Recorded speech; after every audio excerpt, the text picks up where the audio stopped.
Hello guys, my name's Crew and welcome to a pretty cool looking ice farm. This thing's pretty easy to build, it functions really well, and the cool thing about it is it almost uses no redstone. It's really simple to build. I'm going to be giving you guys a full tutorial on it, but first let me go ahead and tell you guys how this thing works. So ice farms are nothing new. They've been in the game for quite some time now, but what's different about this ice farm is it uses almost no redstone, which is really interesting.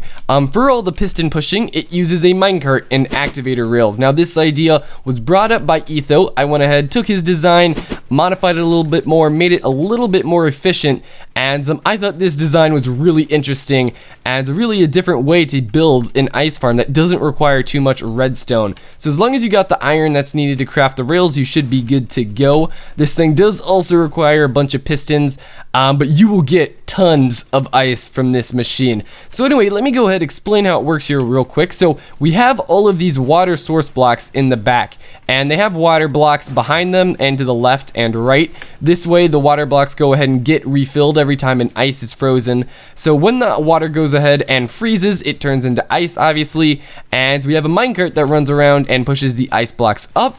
Then we have it trigger a line of redstone over here. All we have is 2 repeaters, 2 torches, and this goes into a line of redstone. That goes ahead, pushes the blocks to the left, and then we have the minecart go along, and this pushes the ice blocks going up. And essentially, this process of having the ice build up to 12 blocks high and then get pushing over to the next layer keeps happening over and over again until you end up with a giant cube of ice, which you can go ahead easily harvest with a Silk Touch Efficiency 5 pickaxe, and you'll be good to go with pretty much an unlimited amount of ice. Okie dokie, so getting started with the tutorial, the first thing that you guys are going to want to do is collect a lot of detector rails and a lot of pistons. You're going to need a lot of those. That's pretty much all that's used for this farm, but anyway, getting started with building it, what you're going to want to go ahead and do is pick out a nice little area, and you're going to want to place a normal rail and then 16 detector rails going down just like this. Now, this is the recommended size, so you can obviously make it bigger, you can make it smaller,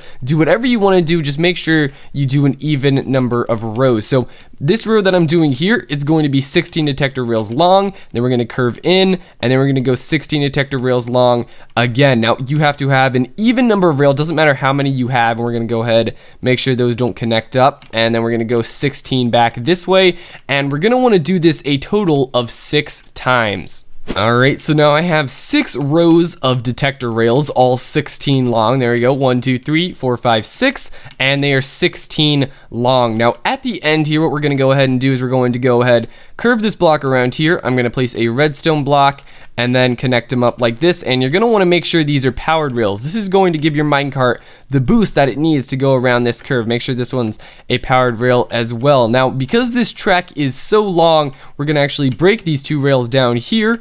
I'm going to go ahead and place them with some redstone blocks, and we're going to put some powered rails over here. This way the minecart has enough power, but what I recommend is testing it with a minecart with a chest and seeing if you need to add more powered rails or not, because depending on how big you make this thing, that is going to change the amount of powered rails that you need. But for this specific design, this is what I recommend. And if you go ahead and grab yourself a little minecart with a chest in it, all you're going to want to do is go ahead, plop it over here, give it a push, and make sure it can go around the entire track. Okay, so now that we have our minecart going around the track, we're going to want to start placing our pistons. So go ahead, oopsies, click on the side of the rail just like that, and we're going to want to put a bunch of normal pistons all facing up and do this all the way down. Again, it will depend on how long it is, how many pistons that you need to place. But there we go, we have pistons going all the way down. Now we're going to want to place blocks on the back side. This is where our water is going to go up, and this is where our first water block goes, and we're going to sort of go around this area just like so, and do the same thing on the other side, so around it. And now we're going to want to sort of start placing our pistons. So on top of every detector rail, you're going to want to place a normal piston facing up. So it's going to be a lot of normal pistons. This is the very tedious part and the part that's going to take a long time. But trust me, you will have more than enough ice. Okay, just finished placing every piston facing up on top of every detector rail. And now we're pretty much done with the farm. All we have to do now is go ahead and place our water buckets. So go ahead, make sure this block is filled in, and also over here on this side, that way the water can't escape. And you're going to want to fill this entire thing up with water. This is where your water is going to freeze and turn into ice. I also want to point out that you should build this machine in some sort of biome that does turn water into ice. That way your machine actually works. If you're unsure of what biomes do that, you can look it up on the Minecraft wiki. There are easily tons of different biomes out there now that can do this. So anyway, now that you have your water sources here, you should notice that as the pistons push the water out of the way, the water automatically refills. But you're gonna want to keep these guys on the corner here from freezing, and you're also going to want to keep the guys in the back from freezing. So to do this, go ahead, place a block there, and here is where you're going to want to place all of your normal pistons facing this direction. This is going to push all of the ice onto the sort of tray that pushes them up. So we're gonna go ahead, place pistons. Whoopsies, I'm having troubles here.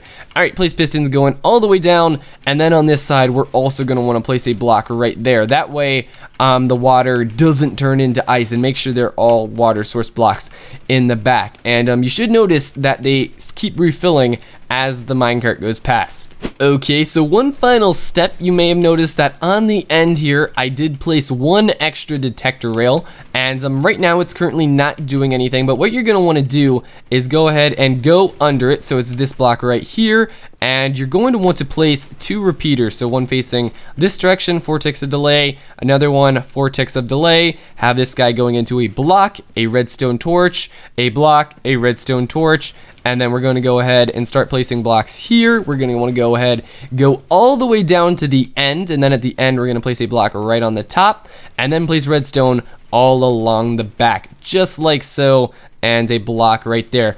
And there you have it. That is the ice farm done. It is finished, and it did take a lot of iron, as you can see from all the rails and the pistons, but it was really easy to build. Didn't require any redstone, didn't require any clocks. All it's doing is having this minecart go in circles, and that's just triggering one line of redstone up there and also triggering all those pistons. So pretty simple to build. It isn't the most resource friendly, but it is by far probably the most least complicated design out there, and it works fairly well. Now obviously you can change it. If you want to make this shorter, then the ice tray will fill up faster. You can obviously make this longer than 16 blocks wide. Then you'll just need some repeaters up there, but I'm sure you guys can figure that out. Anyway, hope you guys enjoyed this tutorial. It was definitely a lot of fun to make this little farm, and hopefully it shows some use in your guys' survival world. Other than that, my name's Crew. Hope you guys enjoy, and I will see you guys next time.